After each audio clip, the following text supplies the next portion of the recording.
Glory. Jesus Christ is the King of glory, the Lord Jesus Christ, almighty, strong and mighty in the battle. I greet you in the name of Jesus.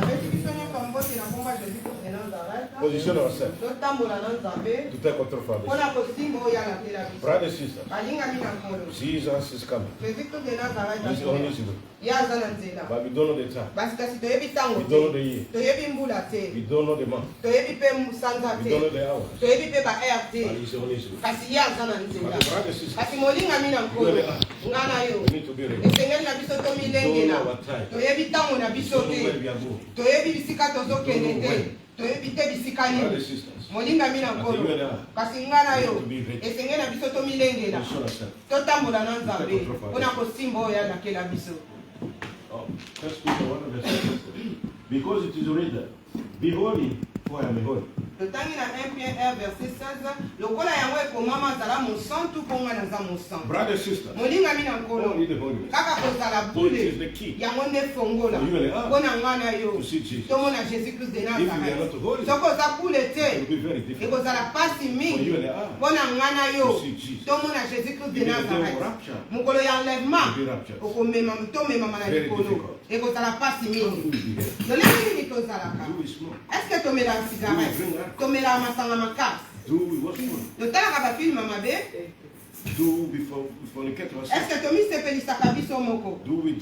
tomelaka masanga makasi? Est-ce que toyokaka miziki ya mabe? Est-ce que tomi tungisamaka? tozaka na kanda? molinga mina nkolo. Est-ce que tokosaka? Est-ce que toyimaka yimaka? Brothers and sisters, the holiness it is the key. Yangonde fongola mpona ngana yo tomona Jésus Christ de Nazareth ya liboso soki ngana yo toza bule te mokolo yo okokufa obandi nanu kozala mowumbu mpe na nsima nango osuki na lifelo. Kasi ntango nyonso batunaka pasteur na nzela ya délivrance mpona nini aza na kati ya nzoto wana ye aza ndoki te mpona nini bazosalela ye mpona nini ozotuna motuna lolenge nini yo okufaki ntango nini na age nini alobi ete ngai nakufaki ntango nazali na 25 ans ozalaki mokristo alobi nazalaki mokristo kasi azalaki likolo libanda moko na kati atosaki nzambe te alandaki maloba na nzambe te. Pasteur alobi ne yango wana nde bademo nazosalela nzoto na yo oyo oza mowumbu sikoyo banda oyo okufa ti sikoyo esali bambula boni. Nearly 20 years. alobi pasteur esali ata ba 20 ans. elikoloba ete yo kozala wana mowumbu If God would give you this word, soki nzambe oyo na se ya moyo asala ete yo ozala okufa na 100 ans. that means you have a 75. elikoloba ete yo kozala mowumbu pendant 75 ans. When you finish the ntango yo okokokisa 100 ans na yo end up in heaven. nde nsima nango osuki na lifelo. Brothers and sisters, molinga mina nkolo eza nga na yo you have got the grace. toza na ngolu You have got the grace. toza na ngolu molinga mina You have nkolo got the grace. toza na ngolu You and I. nga na yo. If you and I, soki nga na you're yo not holy. toza bule te You're not holy, brothers and sisters. soko oza bule te You're going to be slaves. yo kozala And mowumbu after that, you na come nsima back. nango osuki na It will be lifelo very difficult. ekozala pasi mingi molinga mina nkolo. You're kanisa going to leave everything behind. tokotika nyonso na The money we nsima have, mbongo toza nango bavoiture all the jewelry, babiju everything we have, biloko nyonso toza nango everything behind. nyonso tokotika ngo na nsima And we are ending there. biso tozokende No one kuna can tell me moko te akoki that we koyebisanga victim in this war. akozala sa We moi oyo live 200 years. 200 ans. That's fine. problème te soko okokisi No, 200 ans 250. That's ata fine. 250 ata 300 problème eza te ata kutu 250 ata après sikoyo 250 ans wana okozala wapi molinga mina Willing or no? olinga olika te mokolo wana okotika nyonso na But you and I, kasi nga na it's yo not good for you eza malamu te mpona nga na yo to be slaves. mpona nga na yo mokolo wana tokoma every single day. Pasteur amona kwa makambo mikolo Every nyonso. single day. Mikolo nyonso. Through the deliverance Na process. nzela ya deliverance. Every single day. Mikolo nyonso. I'm witnessing it. Ya amona ka What yango. I'm seeing. Oya amona What ka. is happening. Makambo ezosalama. Brothers and sisters. Olinga mina nkolo. Two. Ya If you mibale. and I, Soki nga na yo. and you are not holy, Toza kule te. when the rapture happens to Soki aleme esalami you're not lelo. caught up in it. Yo komemama na Brothers likolo and te. sisters, Molinga mina that's nkolo. not how I'm preaching the word of Ezoki God. pete longe na That's tia not kamaloba na how Nzambe. we are telling the church. Ndenge oyo yakala kati na That's not eglise. how we are praying. Ezoki pete lolenge What we tosambelaka. are doing, brothers and Oyo sisters, tosalaka molinga mina only the nkolo. holiness. Kaka kozala It bule. is the key. Yango ne fongola. Brothers and sisters, Molinga mina nkolo. Three. Ya If misato. you and I, Soki nga na you are yo. not holy, Toza bule te. our body Nzoto na is biso. going to become Yango a ekokoma. dwelling place. Bisika demo na It will be kovanda. very difficult. Ekozala pasi Sometimes mingi. they will tell me, Ntango mosusu bayebisaka pasteur. do you know Est-ce que yo why oyebi? you want to stay in your body? Soki balingi bavanda na kati ya nzoto ya Why you want mutu. to see our godly children bodies? Soki balingi bavanda na kati ya nzoto ya bana na Because Nzambe. you don't want the Holy Spirit to stay in your Po body. bango balingi te molimo mosantu avanda kati If na the nzoto Holy no. Spirit stay in your Soki body, molimo mosantu aza kati na nzoto na it yo. will be very difficult Ekozala pasi mingi mpona bango. Mpona bango. to enter into Bakota na the kati ya nzoto ya body. That mutu. is why Yango wana we nde. are the first one.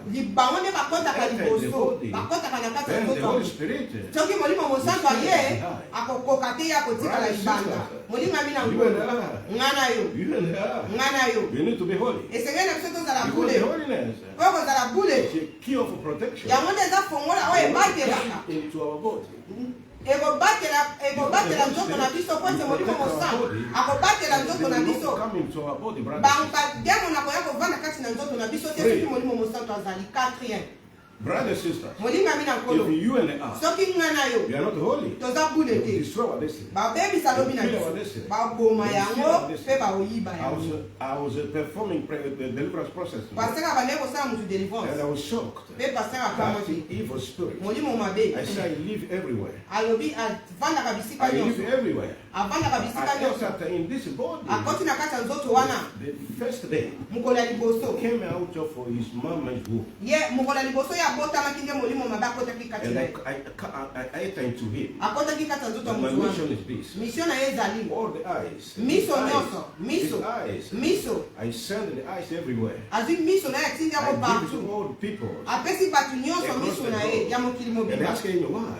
paster atuni I said, kwani oh, whether you don't have your eyes, po ete soki oza na if you miso share your eyes te with other people, soki miso no bapesamo mpa bato mosusu lolenge nini yo kosalela miso lolenge nini yo kosala mosala na nzambe Tembo na yawe. brother, sister, I was shocked. paster akamwaki And I asked him, paster atuni what ye happened? nini And esalamaki the pastor, alobi paster his grandfather, ezalaki nde koko na mobali grandfather, koko ya mobali he made a covenant. bango basalaki He had alliance the covenant. basalaki alliance That is why yango wana everything the boy has, nyonso tu oyo mwana oyo aza as a big nango man, eza na is maboko na going bango to be rich.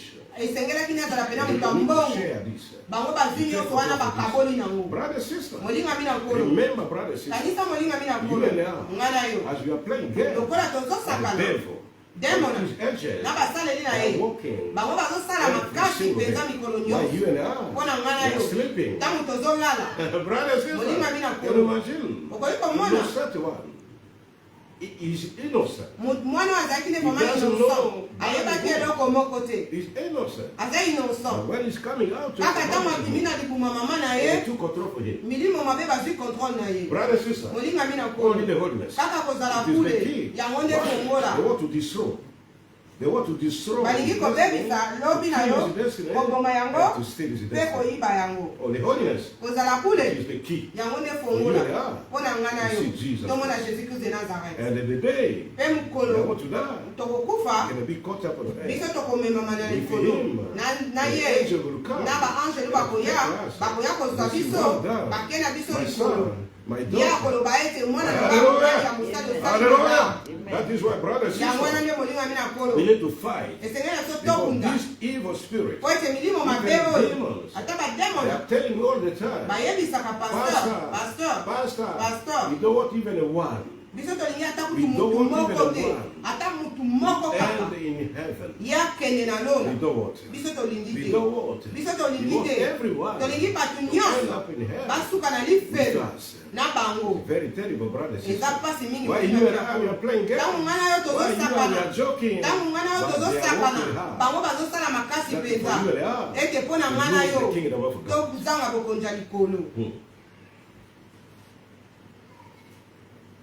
Yes. Psalms 51, verse 50. Oh Lord, open my lips, and my mouth shall show forth your praise. Psalm 51, verset 15. Brother, sister, God of Abraham and Jacob, want you from the beginning of this year, He walked our mouth to be holy, the holy mouth. Brother, sister, I'm telling you and I, every single day, when we wake up, that's what our mouth, our lips, declare. From today, throughout the day,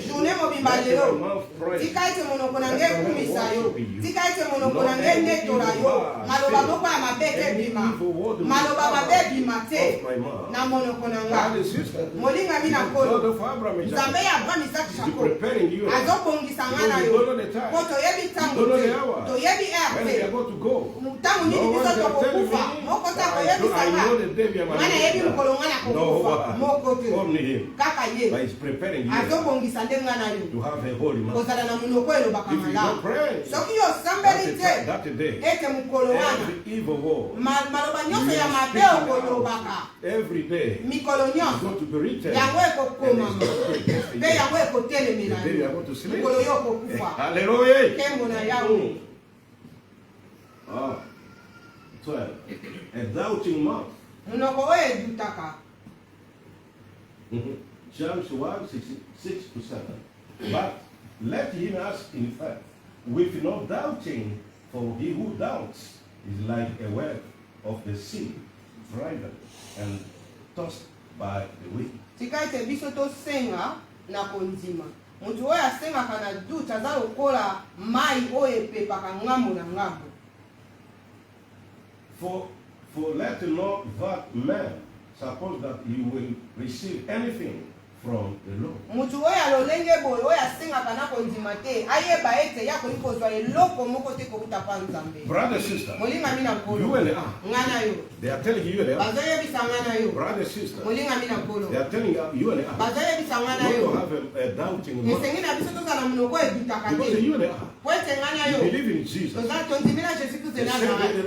Mokonzi pe mobiki. Hallelujah. Kembo na yawe. But if you and I. Kasi soki ngana yo. You have a doubting mind. Toza munoko edutaka. Even though we pray, you want to receive what we are praying. Because our mouth is a doubting mouth. Hallelujah. 12 and 2. Lack of a faith, God of Abraham, Isaac, and Jacob, brings fear and doubt.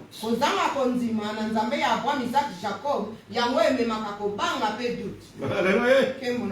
Brother and sister, as a Christian, you need to have a faith. If you don't have a faith, what will happen?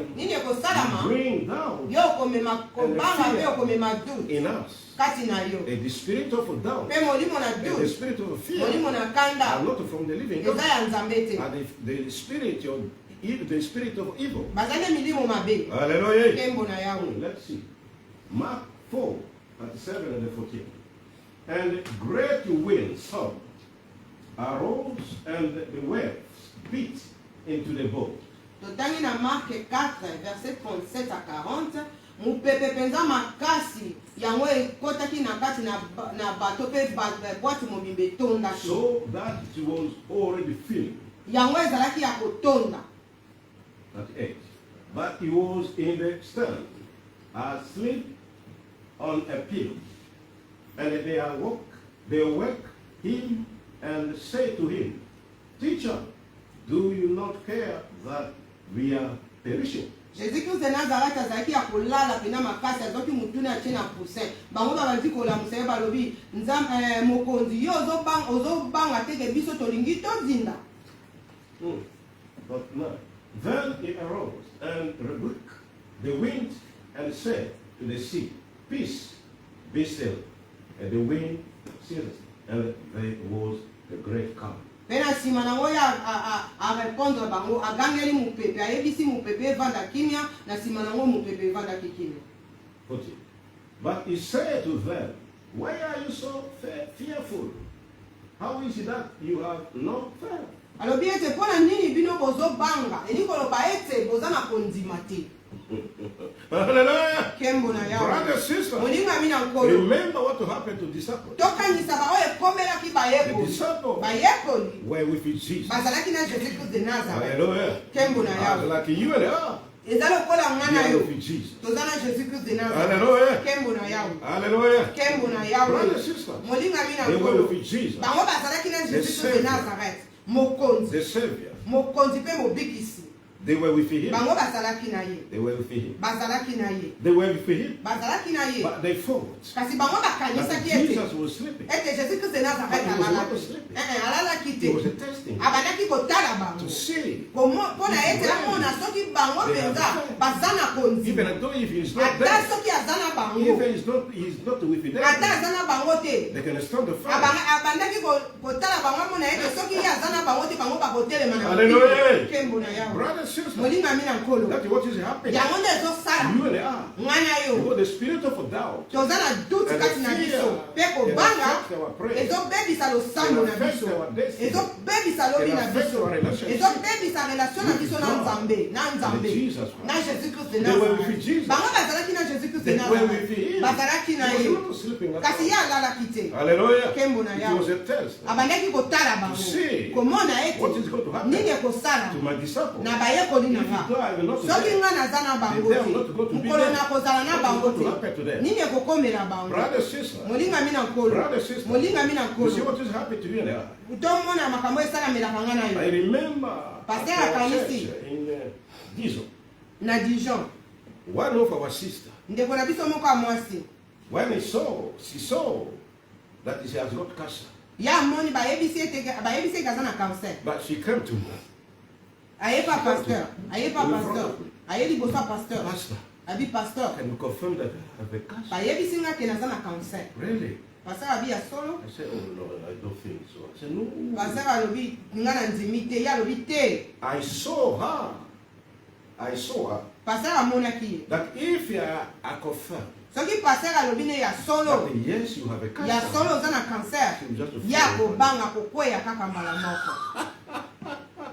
Hallelujah! Hallelujah! Just pray. If it is a cancer, God is going to do the miracle. But don't worry. Hallelujah! Hallelujah! Hallelujah! Brothers, sisters, I knew the spirit was cancer. She went there. When she went there, they asked her, they checked everything. They said, oh, now we can see you are fine. When she came back, and she gave even a testimony. Hallelujah! Hallelujah! He said, I was waiting for the pastor. He said to confirm. I don't think that today I will go to sleep. I will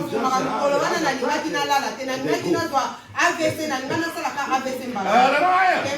Brothers, sisters, the wisdom can be a sickness for you and I.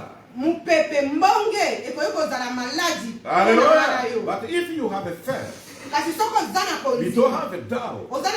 We just cry out to him. That I believe in all my heart. But you are the Almighty God. You heal all kinds of sickness. Nothing is impossible. I believe in all my life. This is sickness. Hallelujah. But you're going to see so many Christians. Where they diagnostic about this, where they say that maladie songolo. Olo baye biso na maladie songolo. Kaka mbala moko alobi esili ponga. Ngana za ko kufa. Ngana kufina ngaye. Abadi ko sangela. Ebongo bana ngai. Kala musala ngai.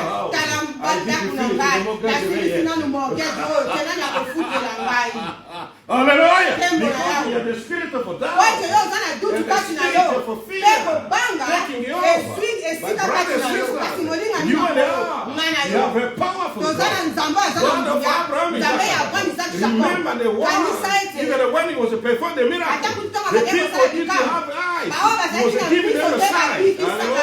Even those who were not walking, he was giving them a leg. Even those that can't speak, he was giving them the speech. Hallelujah. You regard you and the earth. They worship you. That's how the first brother and sister. Hallelujah. That is God. Telling you and I don't have doubt. Don't have fear. Because it's all of mine. Hallelujah. Hallelujah. That is why, brothers and sisters, you have got a powerful God. God can attest to you. God can see what is happening to you. And can see how you are going to react. And if you react that with fear and doubt, they will take over. And they will take control of you. That you can see so many people are dying because of the spirit of doubt and the fear. Whether you doubt, whether you fear, they will take over and they will bring the spirit of death upon you. Even anything you say, anything you do, nothing will happen. Hallelujah. Hallelujah. Because you have got a powerful God, brother. The God that you and I are worshiping is the Almighty God. Just cry out to Him. Don't let abandon the fear. Abandon the doubt. Just cry out to Him. I can believe in you. I believe in you. I know you. I know your power. Just remain everything what you're doing. From the beginning, when you were in the world, what you did in your life, just testify. Testify. Testify. What He did. What He did. What He did. What He did in your life. Just praise Him. Testify. I believe in all my heart. What you did to me is going to happen today. What you did is going to happen today. What you did, I will not lie. By me, praise Your name, glorify You. Hallelujah. Hallelujah. He's the Almighty God. He's the God that you are. He's your Lord. He's alive. He's alive. Hallelujah. Hallelujah. Please, my Father. Pardon Zambé na lola. In any situation, na situation nyonso, I will not fear. Ngana ko banga. I will not doubt. Na ko uzala na doute. I believe in Almighty. Na soko ndima na mutema. Because you are Almighty God. Oyo zali kolona nyo. You are the Almighty. Ozali kolona nyo. You are God of God. Yo zali Zambé na Zambé. You Yo zali mokonzi. are the creator for universe. Yo kelali kolona se. And I want to cry to our Biso to kolelela Zambé. Limbisa biso. Forgive us. Limbisa biso. Forgive us. Limbisa biso. If you put fear, Soki to chaki ko if ba. you put doubt, Soki to chaki doute. please forgive us. Limbisa biso. Let's pray in the name To of Jesus. bondeli na komba Jésus Christ. Abasekere bakashira. Akura bashikara basa. Akura bashikara basa. Akura bashikara basa. Akura bashikara basa. Akura bashikara bakasa. Ekura bashikara bakasa. Akura bashikara bakasa. Ekura bashikara bakasa. Akura bashikara bakasa. Akura bashikara bakasa. Akura bashikara bakasa. Ekura bashikara bakasa. Akura bashikara bakasa. Akura bashikara bakasa. Akura bashikara bakasa. Akura batera. Akura bashikara bakasa. Akura bashikara bakasa. Akura bashikara bakasa. Ekura bashikara bakasa.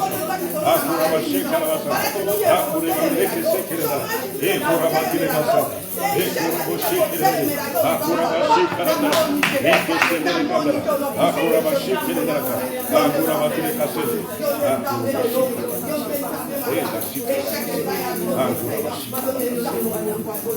Now we are going to just to remind, to remember what you did in our life.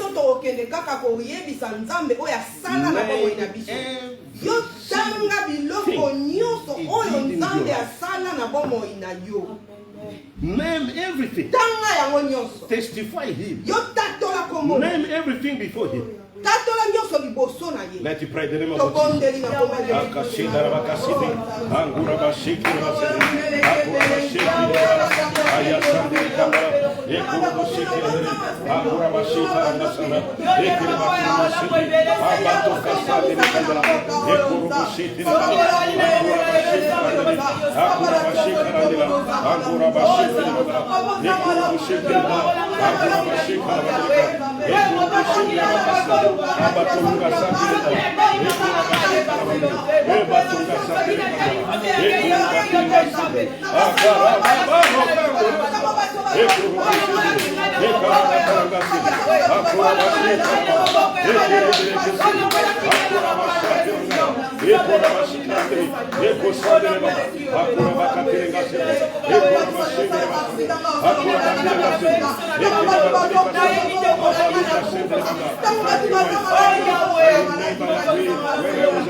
You can throw the mirror.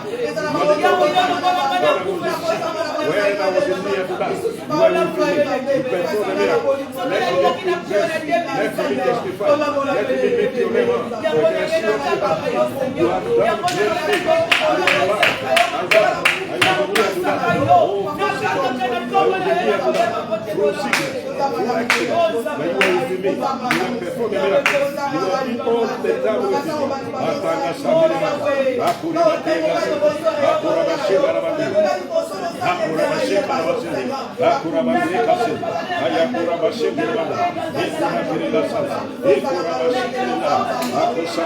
all the time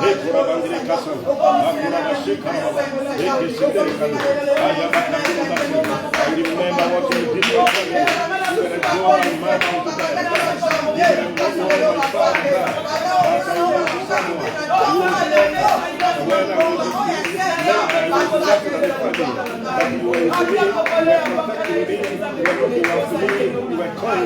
I lift your name up. I praise your name, my Father. When I remember my Father, when I was in bondage, I praise you, my Father. You bring everything back to me. All the God.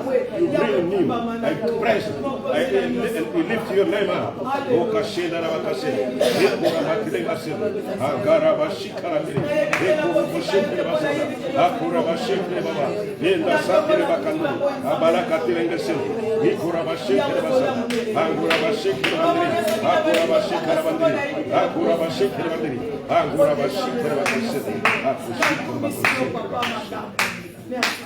Amen.